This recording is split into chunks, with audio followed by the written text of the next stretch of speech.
Well, hey everybody, welcome to the Iowa State University Beef Teaching Farm. Today we're going to talk to something that's near and dear to about every cattle producer's heart, and that is a good source of cheap feed here at the ISU Beef Teaching Farm.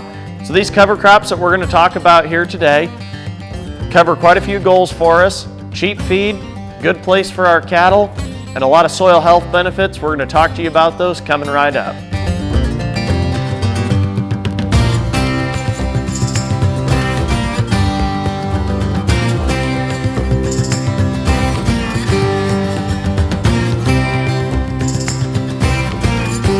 So what we're going to talk about here are our fall cover crops that we utilize out here at the Beef Teaching Farm. Now, our approach to cover crops are a little bit different than a grain enterprise may be to cover crops. Our cover crops are a good way for us to renovate old hay fields and pastures. It works into our actual pasture renovation series, is where our cover crop journey kind of begins. So it's moving around every year. When we started this project about 5 years ago on the cover crops, the actual intent of it was not for our fall cows. I actually started using a tillage radish and turnip blend to cut down on our heavy tillage costs on pasture renovation and hayfield renovation due to a heavy sod-bound pasture. When you sit down and look at a balance sheet on that, the cost savings in heavy tillage add up quite a bit. When I started this, I was pretty skeptical as to if it was actually going to work. What I can tell you now, after doing this for about 5 years now, is that the tillage savings alone on a pasture renovation and a hayfield renovation is really the big cost saver, and a great benefit to that is that we get a really good source of cheap feed for our fall cows. When we originally started this, I was looking at it more of using our spring cows on that cover crop in the fall. Where I really had to stop and think was, that's my highest quality feed on my farm, my cheapest feed that time of the year. So I really needed to look between our fall herd and our spring herd and match our nutritional needs. So what we came up with was, instead of putting our spring cows out on there, which would be at their lowest energy requirement, traditionally they're in pretty good flesh, coming off pasture, so we really don't need that good of a feed. Corn stalks really fill that void well, much better than it would for a fall cow with a calf on her side. So we decided to put our fall pairs out on it. What we actually saw our first year doing research out on the cover crops was we saw a weight gain difference in those baby calves on those cows. The cows held condition great. So that's kind of the model that we've moved towards now. What we'll do is we'll calve our fall cows, and then after everybody's calved, when we're breeding, that's when we go out to those cover crops, and we're going to stay on those cover crops until we get all grazed through them or until weather chases us out. So far, we've never had an instance yet where weather has limited us to the amount of duration that we could graze. We had 1 year where we did not have adequate fall growth.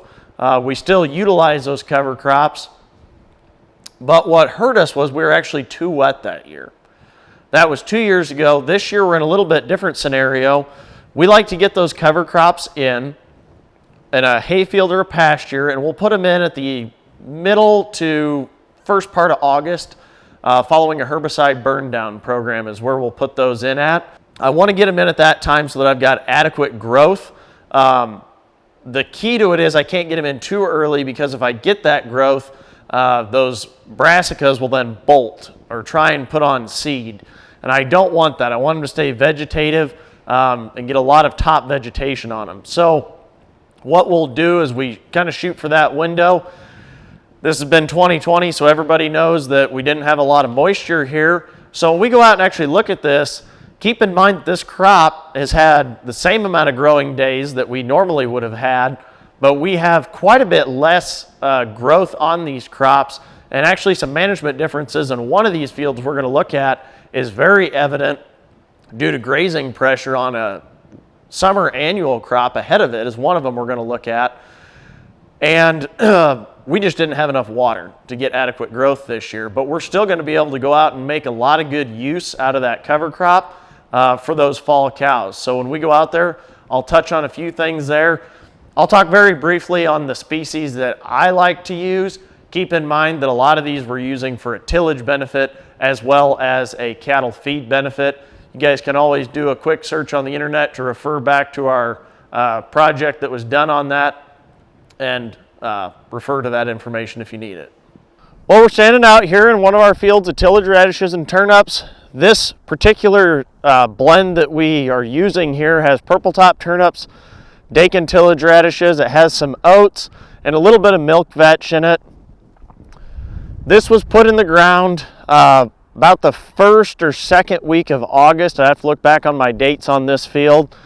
And up until about, probably the first part of October, this field had only ever seen an inch of water. So moisture was definitely our limiting factor, and that's kind of what we've learned getting into this late season cover crop use that we use for this last crop that we'll have in some of this area is getting it in timely ahead of a rain is crucial. If we start getting short on moisture, we really quickly lose out on our tonnage. As you can see, there's some growth out here.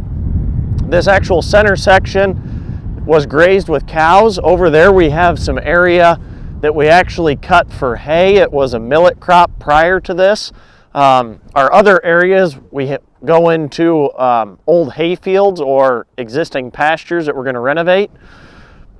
We'll have enough growth out here to graze these cows through.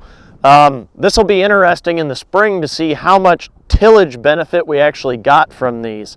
There is a little bit of a radish growing in some spots, not nearly the amount that we've had in the past.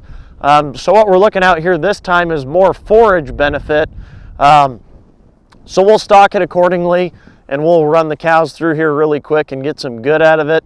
If nothing else, it'll be a really good clean spot for our cows and our calves to get out onto to kind of decrease our scour load and really prevent us from having scours, is to decrease our pathogen load that we'll have in some of those fall calving paddocks that we've used pretty hard up until this point. So that's one of the benefits to this. In our usual scenario, we would have quite a bit of growth. We've had it before where it'd be almost knee high on me out here.